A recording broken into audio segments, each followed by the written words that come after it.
What's up, everybody? This is my WWE Extreme Rules 2019 review. It just ended on the network.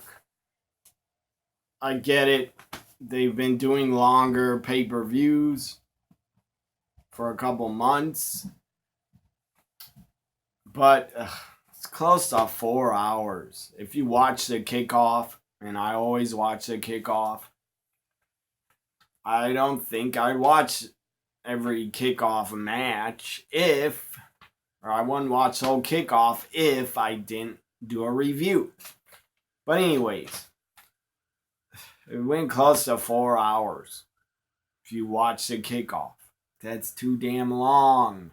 Should go like 3:20 or like 3:10. Anyways, and you don't gotta book goddamn 10 to 12 matches every pay-per-view, WWE. You don't have to do that crap. I get it. You have so much talent you want to put on the shows, but a lot of the talent is the same talent over and over and over. Again, no Asuka, no Kairi Sane on the pay-per-view, no Iconics, no Liv Morgan. What the fuck? So, and I bring those women up because they should be on pay-per-views. I'm a big fan of theirs. So up first on the kickoff, it was a long night. The show did not drag on. It was not a bad show. But it just, I don't know. It still feels like a long night of watching wrestling. Even though the show didn't drag on that bad. So up first, we had a kickoff, two kickoff matches, and they were for championships. Up first, Finn Balor defending the Intercontinental title. That is sad. When you put the Intercontinental title on the kickoff, that is sad. It should always be on the pay-per-view. That kind of shows you what they think of the IC title, not that much. They don't think much of it. I love the IC title. I always will. So Nakamura challenging Finn Balor. This match was just announced on Sunday. Today. That's stupid. They need to stop announcing matches the same day of the show. That's bad. That seems like backstage is a mess. You're like last minute booking and telling the fans last minute about matches. Come on, stop doing that, WWE. You should be able to book ahead of time and announce matches a week ahead. So Nakamura and new Intercontinental Champion. I'm very happy about this. I love Nakamura. I like Finn Balor, but I like Nakamura more. Love his theme. And about damn time they start using Nakamura the right way. Yeah, he was U.S. champion, but that was not a very good reign. Hopefully he has a better reign as Intercontinental Champ. I was shocked that they gave it to Nakamura. They probably gave it to him. I don't know if he signed a new contract. Probably. And he's probably making a ton of money, so I guess they think, let's push him because we're paying him so much. I don't know. They don't want to push Rusev. I don't know where the hell's Rusev. He should have been on the pay-per-view too. I know he asked for time off, but I don't know. He should be back now. And if Rusev does get back on TV and get a push, put Lana back with him. Put Lana with him. And have Lana be a heel manager. Don't ever do the Russian accent. Just have her be herself in a heel manager. Heel valet. So Nakamura wins. I loved it. Nakamura, your new Intercontinental Champion. I can't believe I'm saying that, but it's the truth. Finn Balor, they dropped the ball with him because his title reign was not good. He wasn't on enough SmackDowns. It wasn't very good. Not Finn Balor's fault. It's how they booked him as Intercontinental Champion. It was not very good. Hopefully, they do a lot better of a job with Nakamura. So up next on the kickoff, another championship matchup, the Cruiserweight title. Drew Gulak defending against Tony Nese. Really good match, really hard hitting. It was pretty damn, really good. Really good, pretty damn good. Last night, I finally got to watch some Evolve. Before Extreme Rules, I watched some of it. And Drew Gulak and Matt Riddle had a hell of a match. That was really good. Drew Gulak wins and retains his Cruiserweight title. When I see Drew Gulak, I don't see the guy as a Cruiserweight. I just don't. The guy's damn good. He should be going after the U.S. title or Intercontinental title. So now the pay-per-view, the main show. Up first, this was shocking. They announced on the kickoff that up first was The Undertaker and Roman against Shane and Drew to kick off Extreme Rules. That was shocking. I didn't expect for that match to go on first. I did not expect that. So out comes Shane first, and then Drew, and then Roman, and then The Undertaker's entrance. Like all the entrances, it took like 12 to 13 minutes before they hooked it up and we saw action. It took like 12 minutes. But whatever.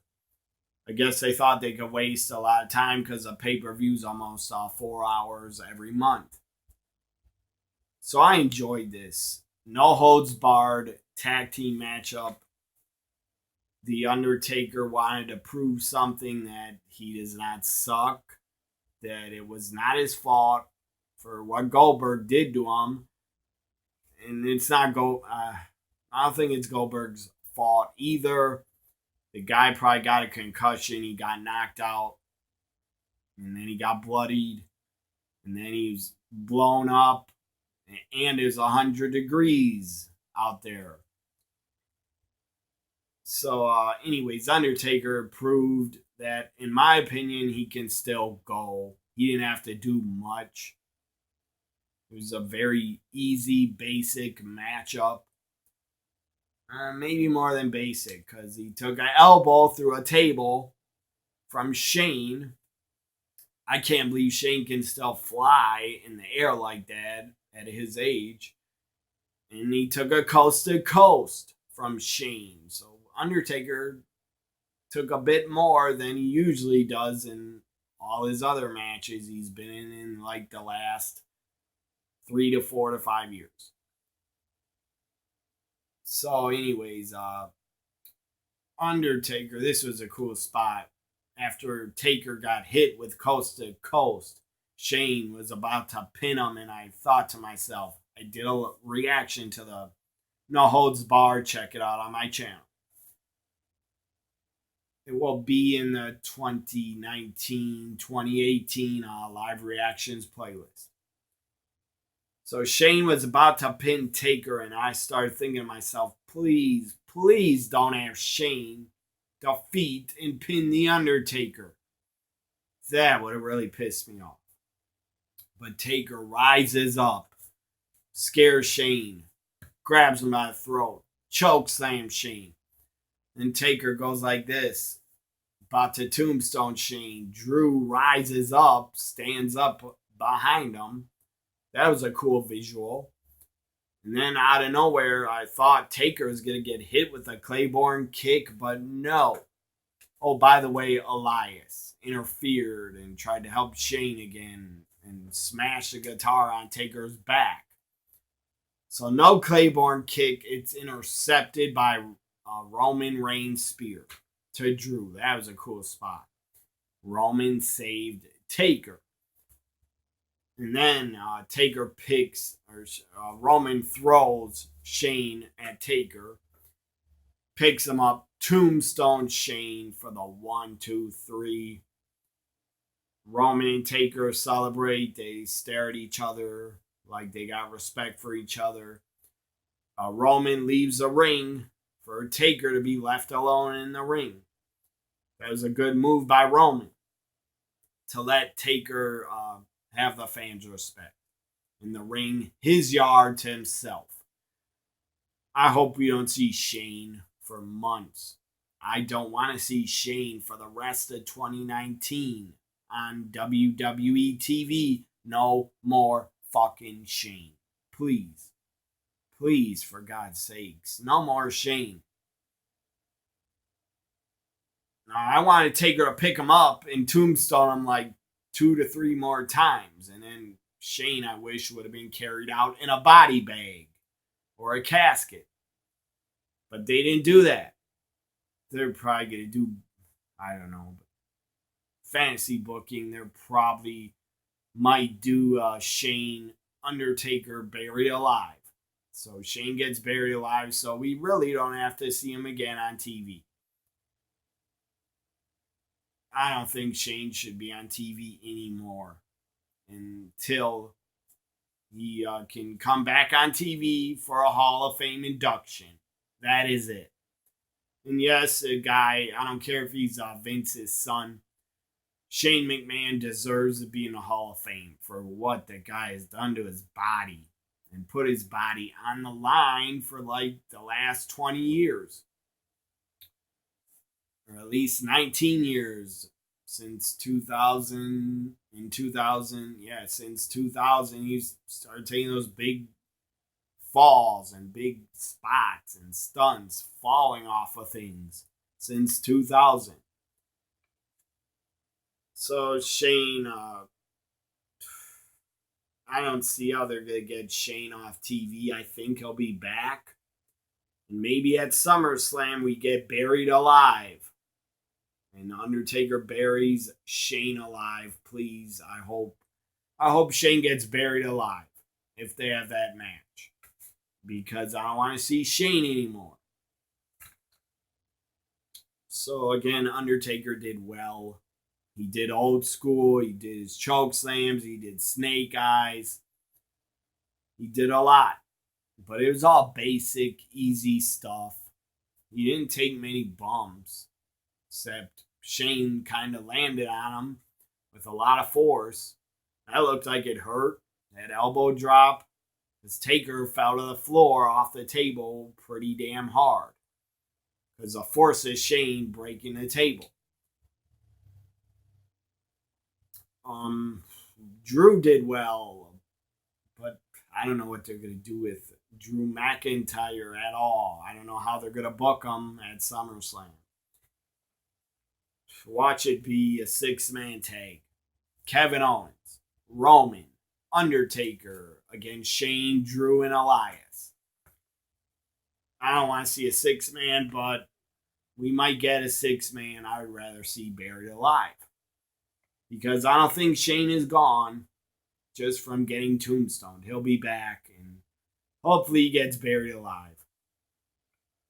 So, I don't know how long it's been since they've done buried alive, but I think it's been like since Nexus was around, I think, and Wade Barrett maybe against Undertaker and buried alive. I remember Nexus was involved in Buried Alive. But I know it was Undertaker, I think against Wade Barrett. I don't really remember. But I think that was the last Buried Alive match. Was it like 2010 or 2011? If I'm wrong, I apologize. I feel like it's at the pay-per-view bragging rights or something. Or Breaking Point, one of those shows. I liked Bragging Rights, but I think it only lasted one pay-per-view. Or maybe 2. So, great news. The good news is Undertaker and Roman won, and Shane did not go over them. So the big dog and the dog, the Undertaker, they defend their yard. So up next we had what was next?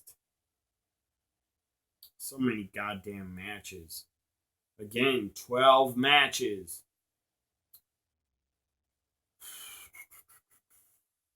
What was next? I think it was, the Revival for the Raw Tag Team titles. This was just booked together and thrown on the show. I think just today they booked it and put it on the show.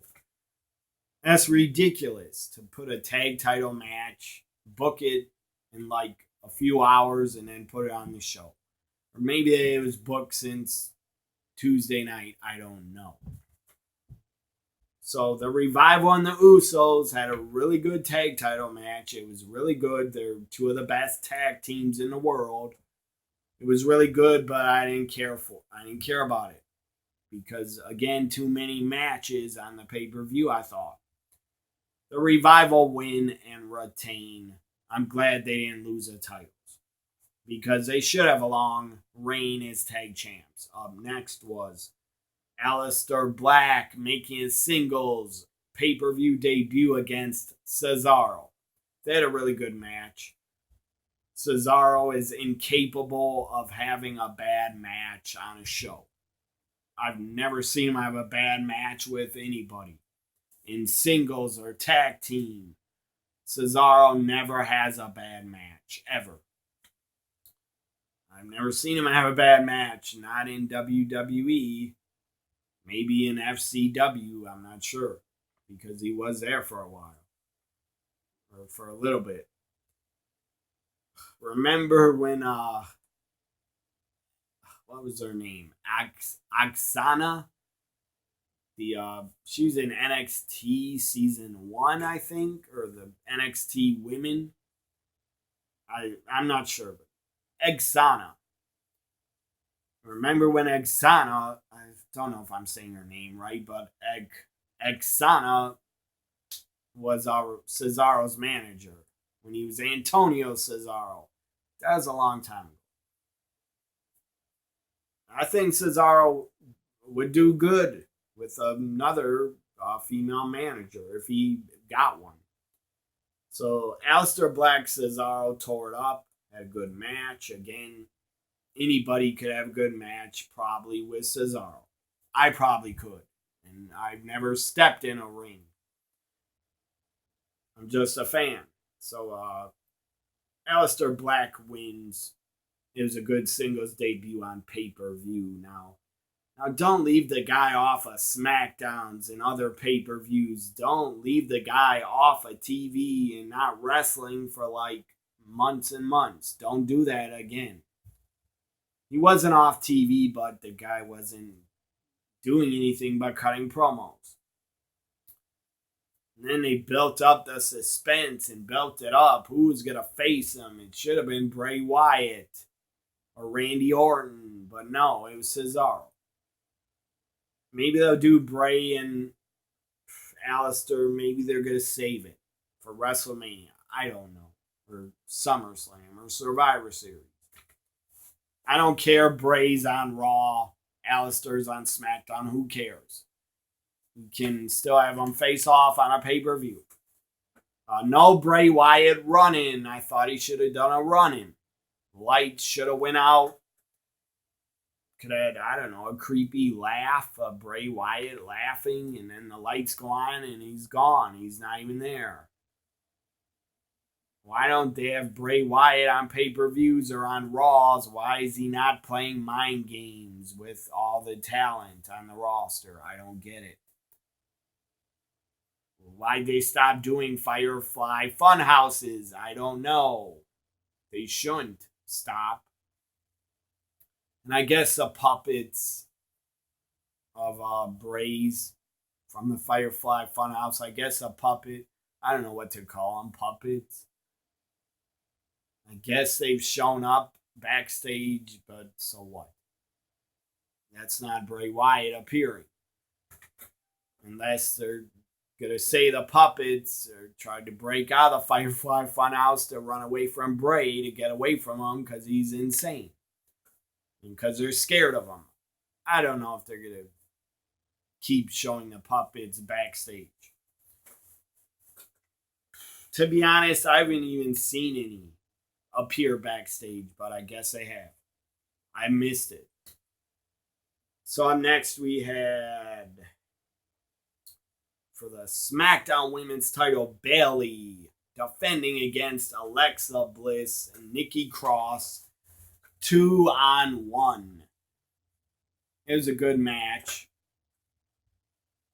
As good as a 2-on-1 match could be. Bayley did really good. At one point, she put a Indian death lock on Nikki, and then Alexa came up to her, and she put Alexa in a crossface. So then Alexa goes for Twisted Bliss. Bayley gets the knees up. Alexa goes out to the floor. Bayley pulls Nikki in the middle of the ring and hits the Bayley elbow drop off the top for the 1-2-3. Bayley wins and retains. I like it. Bayley should have not lost. She should keep the title for a while. Bayley should have a really good reign as SmackDown Women's Champion.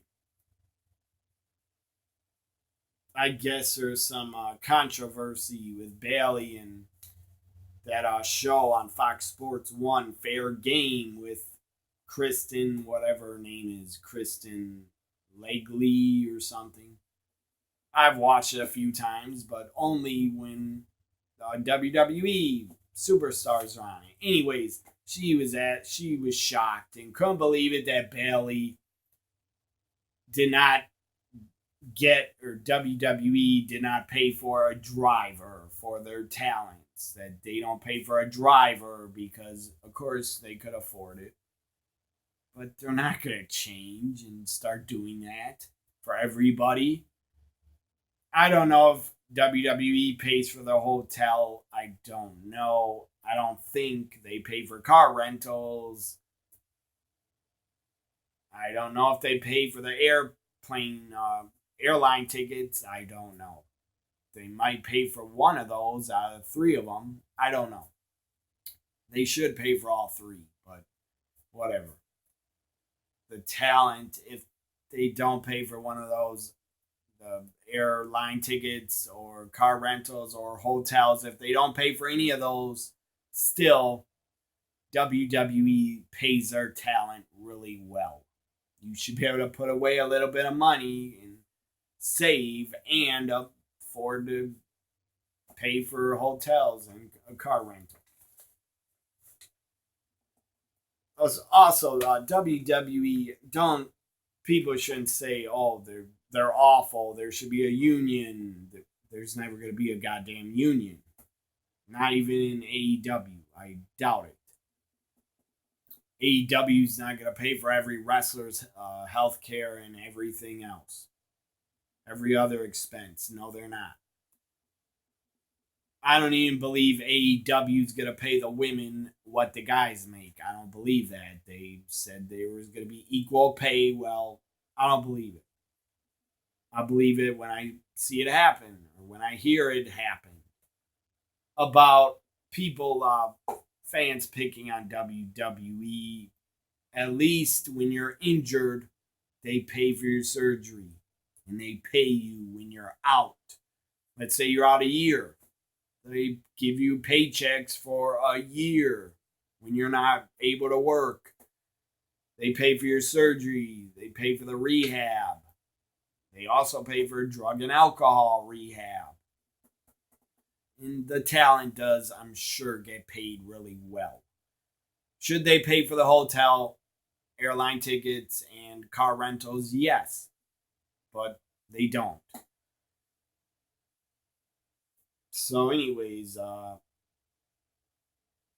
WWE knows they can, or Vince knows they can get away with it because the talent is all not going to strike and say we want everything covered by the company. The talent is not going to do that because a lot of that talent Everybody, every fan that if you got a job in WWE, would you complain about them not paying for everything? No, I doubt you would. You would just be happy to be there. I would not complain if I was there. I'd be happy with what I was making because I grew up watching WWF. I grew up loving WWF, WWE. I love it. If I got a job there, I would be happy because it would be like a dream. It's never going to happen. I'm just saying. A lot of the talent there, it was their dream, their whole life. A lot of them to be a wrestler. And they're in the biggest company there is. Anyways.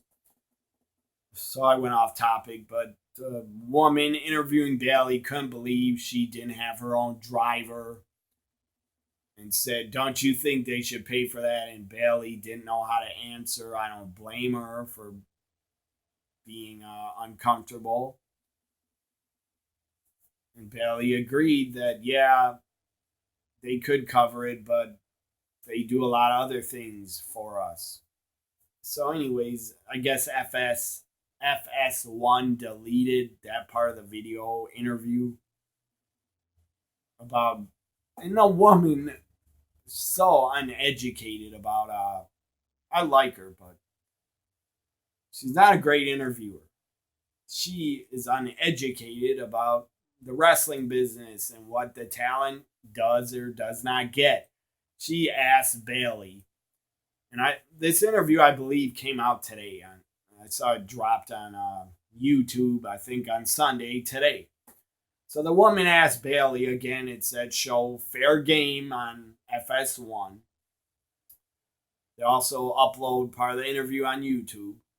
So she asked Bayley, don't you have a CBA in WWE? That she was shocked Bayley had to drive through sketchy, bad neighborhoods and not have a driver and be afraid of running out of gas.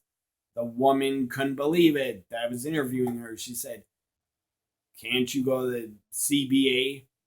If you don't know what CBA means, it's a collective bargaining agreement. No. The wrestlers don't have that, lady. No, they don't. They never have. This isn't MLB. This isn't Major League Baseball. They don't have a players union. This is not the NFL. This is not the NBA. This is not the NHL. This is the WWE. No, they cannot negotiate, and they don't have a wrestlers union. So, very uneducated question by her to Bayley. Anyways, Bayley wins and retains. Enough talk about the Bayley interview with that Kristen woman. She is very attractive. I'll give her credit for that. But she's not a good interviewer. So, up next, she's just, I guess it's not her fault. She's not educated about the wrestling business. I guess she didn't have a clue. They drive themselves. And that they don't have a CBA. You should have done more research or had someone do more research to give you. So anyways, what was next? So no Sasha returning. That's a bad move on Sasha's part. Get your ass back to work is how I feel. You've been sitting at home long enough. Stop moping. Stop crying like a little baby. Stop throwing a tantrum and get your fucking ass back to work to do what you do best. Wrestle. You're one of the best women wrestlers in the world. Get your ass back on TV and get back in the mix and get a spot back by showing up every week. Maybe you'll get pushed. Instead, you were so upset about a business that's predetermined. You were so upset that you couldn't take it and you wanted to quit. What the fuck? She either wanted to quit for real or she was burned out. I think she wanted to walk out. And that's why the company told her go home, take a vacation, take time off, get your head straight and get your head clear and quit being less so angry. And she did meet with Vince, and I guess Vince and Sasha, I guess they came to an agreement when she's gonna return. Well, when the fuck is she gonna return? It better be at SummerSlam. If not, they should release her if she doesn't come back by then. If they tell her you are coming back and she doesn't agree, well, they should release her and freeze her freeze her damn contract so she can't leave. So next, I don't want this review to be that long. It's already 30 minutes. So up next was the Last Man Standing match. I enjoyed it. Braun Strowman, Bobby Lashley went up into the crowd, went brawling by the merchandise stand. That was good. Went back down the stairs. Took Braun throws Lashley, tossed him into the foreign announcers. And they have a lot of those announcers for all the different countries, different languages. Lashley got tossed into the foreign announcers. So then back into the crowd, up the stairs. And Braun picks up Lashley on his shoulders. Obviously, there's like a very thin wooden platform below them. Braun power slams Lashley through it. It was like a wooden box. The front of it, the camera was on it. The front of it had a big board where they were like trapped inside of there. And the ref was counting both of them out. About to count to 10.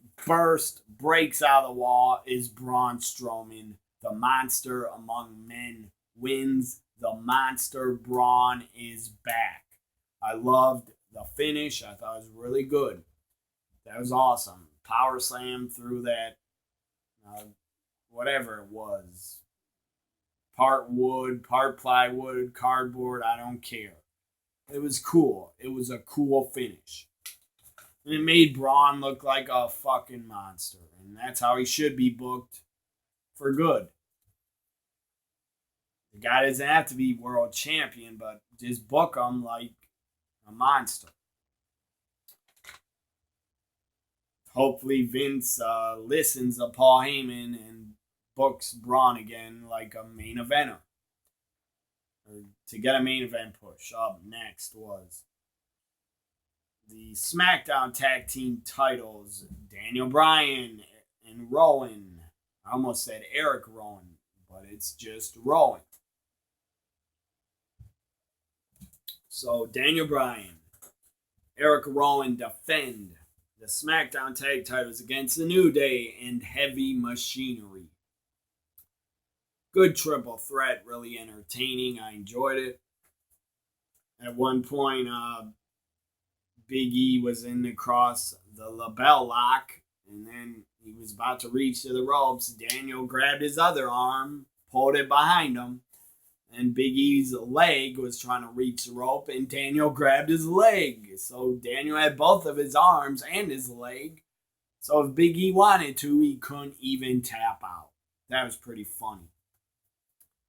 Big E does a spear through the ropes to, I think, Daniel. Or to Rowan. I think. Anyways. Really good triple threat. I like all three teams. And I was pretty surprised. Not shocked, but surprised. I didn't think the New Day and new SmackDown Tag Team Champions 6 times the New Day, Big E and Xavier. In the past, I think it was always Kofi, and I think Big E and Kofi teamed up all the time. And Xavier was always on the outside. But now it's Big E and Xavier. New Day is 6-time WWE Tag Team Champions. You could say New Day, they've been together so long. You could say they're probably one of the greatest tag teams in WWE history. definitely one of the greatest trios. Definitely one of the greatest trios. You could say the Shield is too, but the Shield is gone. The Shield is dead. We're never going to see the Shield again. New Day's still together, so I'm going to say New Day's the greatest three guys, the greatest trio ever in WWE history. So next we had the United States Championship. Ricochet defending against the new club, AJ Styles, and the club. The club was at ringside. They attacked Ricochet before the match started. They were still, Gallows and Anderson were still allowed at ringside. Why? I don't mind they were there, but hello, referee, get your eyes checked. Wake up. You should have threw them out from ringside. They're not managers. WWE needs to stop having talent at ringside that are wrestlers. If they want to let them do run-ins, just let them run in, not stay at ringside. So, AJ Styles had a very good match. I don't think AJ and Ricochet would ever have a bad match. AJ wins. I was really surprised. I picked Ricochet to win. AJ Styles wins, is your new U.S. champ. In the back, he was interviewed by Charlie and with the club, and AJ said, as new U.S. champ, it's just too sweet. Then he goes, put them up, boys, and they all three put it up. And AJ goes, Charlie, get in this. Charlie lifts her hand. AJ grabs it. Goes, no, you're not getting in this. And then they walk away. AJ Styles and new U.S. champion. A lot of new champions. I was shocked, kind of, by the New Day and Nakamura and AJ. I didn't think they would be winning titles. So up next, we had this match. I guess it was announced. It shouldn't have happened. It was stupid. It was pointless. It was dumb. But the outcome was good because it was funny and it did not last long. It lasted about 10 seconds, it felt like. Kevin Owens, Dolph Ziggler, Kevin, Stunners, Dolph for the 1, 2, 3, and it's over. That was hilarious.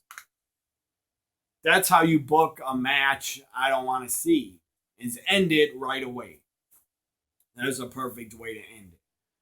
Then Kevin gets on the mic and starts yelling about Shane again.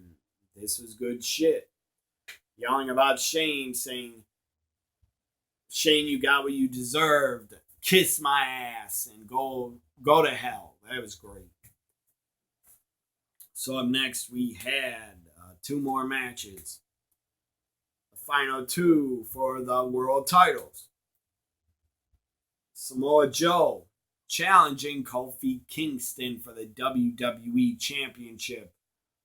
The match was okay. It wasn't, it could have been better, but I think Kofi's working through a back injury. Hopefully he feels better now, because he did get to work. If he was a really bad injury, I think Samoa Joe would have won the title. Kofi wins and retains. Everybody expected it. So predictable. Everybody knew Joe was not going to win. And Philly did not care. The crowd was pretty good throughout the pay-per-view. A hot crowd, excited, loud, sold out. But they didn't give 2 shits that Kofi retained. The crowd was really silent. And I had someone tweet me that Kofi is the worst champ. The person said to me, Kofi is the worst WWE champion of all time. No, he's not. You're dead fucking wrong. I could name Jinder. Did you forget? Jinder was a WWE champion. That fucking guy is way 1,000,000 times worse than Kofi. Kofi is not boring. Maybe some are getting sick of Kofi as champion. I am not. I hope he retains after SummerSlam. Or I hope he retains at SummerSlam. Kofi's not losing to Brock because Brock got his. So anyways,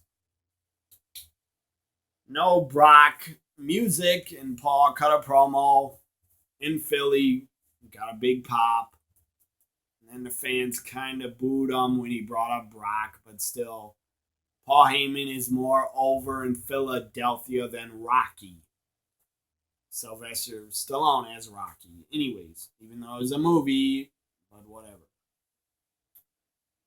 So, yeah, Paul Heyman cut a promo, said Brock is cashing in tonight, I guarantee it. But then Paul says, but I am Paul Heyman. He says, am I lying or not? And then he walks away. So no Brock music after Kofi won. So he wasn't cashing in on Kofi. And it's better. I'll talk about why it's better that Brock cashed in for the Raw title, the Universal title. So up next, we had winner take all, the main event. Winner take all, the Universal title and the Raw Women's title on the line. Becky Lynch, Seth Rollins up against Lacey Evans and Baron Corbin. Mixed tag, winner take all. I really wanted Lacey to win the title. I could give two shits about Corbin. I don't care about the guy. But if it meant Lacey Evans getting the title, I don't care that Corbin would have won. I wouldn't have been upset that he would have been Universal Champ. Because you could have Lacey as a Raw Women's Champ. And then you could have Brock cashed in on Corbin. And I think Brock would have got a bigger pop. And the outcome of Brock winning, it pissed a lot of fans off in Philly. They started booing right away. Well, at first they were hypocrites because Philly popped. So the match was good. They went through two tables. Becky and Seth took out Lacey and Baron. Double suplex on the stage. That was cool. The two table spot. That was good.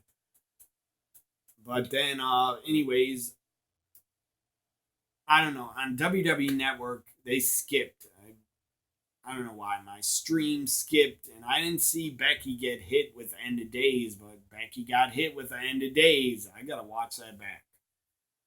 So Becky gets hit with the End of Days. Rollins absolutely snaps. He goes insane. Obviously, if your girlfriend was hit by another guy, you would go insane too in real life. Even though it's entertainment. You would, whatever. You would go insane because you would have to. That is part of the show. That'd be any guy's reaction to their girlfriend getting taken out by another guy. So Rollins snaps, beats Corbin with a chair, curb stomps him 3 times, and Seth wins and retains and defeats Baron Corbin. So Becky and Seth retain. But then, out comes the music hits. Brock Lesnar comes out in his gear. He's going to cash in with Paul Heyman. And the announcer has a briefcase. He announces Brock is cashing in his Money in the Bank. The crowd popped. And then Brock hits a F5 or a suplex on Seth and took him to Suplex City. Then F5'd him. And then for the 1, 2, 3, Brock Lesnar wins, is your new Universal Champion. The Beast has cashed in his Money in the Bank, and the crowd popped. The crowd was excited. They marked out. And then a minute later, you start booing. How stupid is it? How stupid are you? You didn't like it. Why'd you pop? I don't get that. If I was there, I would have popped because I like Brock. I'm a fan of Brock. I still like the guy, and I'm still a fan of the guy. Brock is a draw. He's money on pay-per-views for WWE. He's I don't know. He's not really getting more subscriptions to the network. because the network is down on subscriptions after WrestleMania. Stupid idiots decide they don't want to pay anymore. But before WrestleMania, subscriptions always go up. So, anyways, I think Brock is a main event performer. He's a main event talent. He's a main event top guy. I'm happy Brock's champion. I'm not going to lie. I'm not going to hide it. I'm not ashamed to say it. I like Brock Lesnar, and I'm happy he's a champion. Again, I don't know how much he's going to show up. I hope it's more than his last reign, because Paul Heyman, if he does have a lot of power, if he really is executive director of Raw, and he has Vince's ear and can go above every writer. So I want to think and believe that Brock will be around more with the title, because his best friend, Paul Heyman, is part of head of creative almost. I know Vince is, but Paul has some power. Now, a lot of fans will probably rip Brock winning and hate it and say, oh, Paul's in power of Raw now. He just gave the title back to Brock and his friend. So what? I don't blame him. Brock is a fucking beast. Look at him. The guy's a main event performer. A main event name.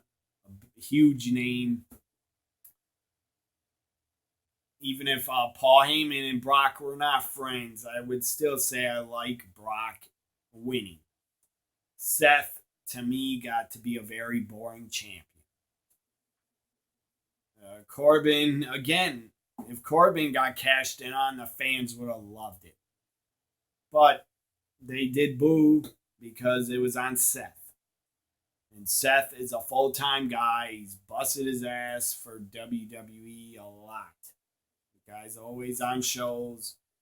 Never misses pay-per-views except when his knee got tore up and he had to be gone. Again, I'm not ashamed to say it. I like it that Brock Lesnar won the Universal title and had a successful cash-in. I like it. If you don't, that's your problem and that's your opinion. I like it. I'm curious to see what they do with Brock going into SummerSlam. Are we going to just see Seth and Brock in a rematch? I don't know. Are we going to see Roman and Seth and Brock in a triple threat? Are we going to see a fatal four-way? Undertaker, Brock, Roman, Seth? I don't know. I'm just fantasy booking.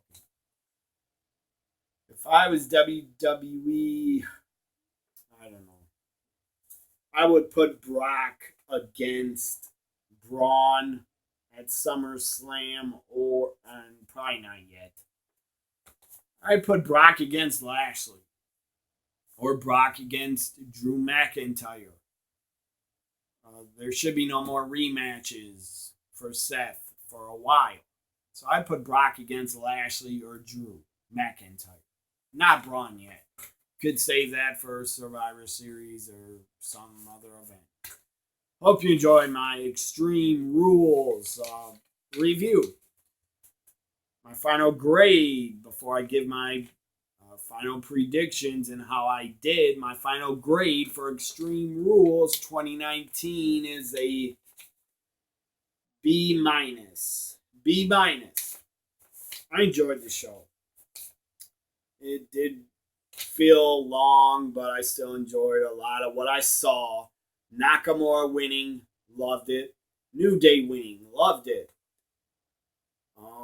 Bayley winning and retaining, I loved it. What else? AJ winning, I liked it. So Braun and Lashley, I liked. I thought they had a good match.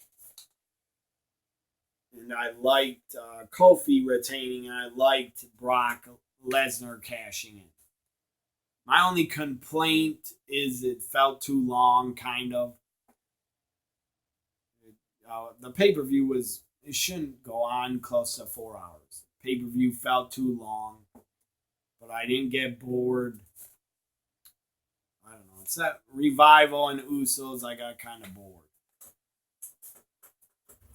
Probably because I was just tired. But anyways, I enjoyed this pay-per-view. B minus.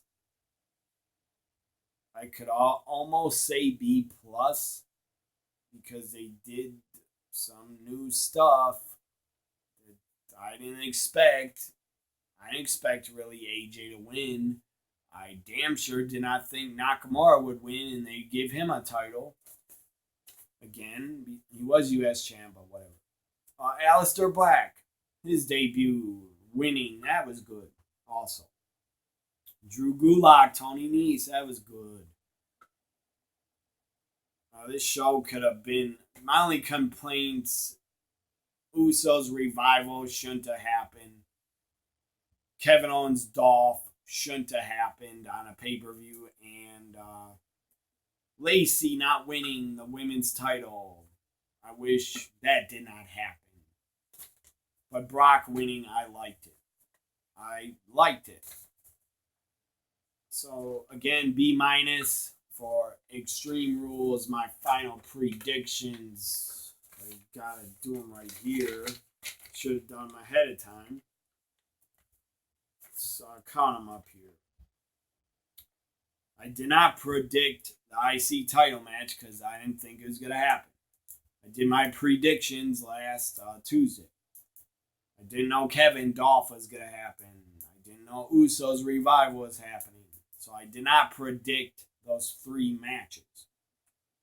First match, let's see, Drew Gulak, I predicted right. So, let's see here, 1, 2, 3.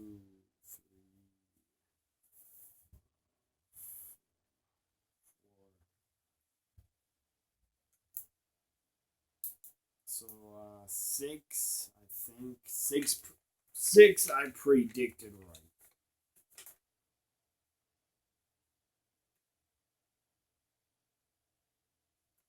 6 and 3. I went 6 for 3. Again, there were more than that. There were 12 matches, but I didn't predict others. My final predictions for Extreme Rules 2019, I went 6 for 3. 6 wins I predicted right. Or 6 matches I predicted right, 3 wrong. So 6 and 3. Again, B minus for Extreme Rules 2019. Bye for now, everybody.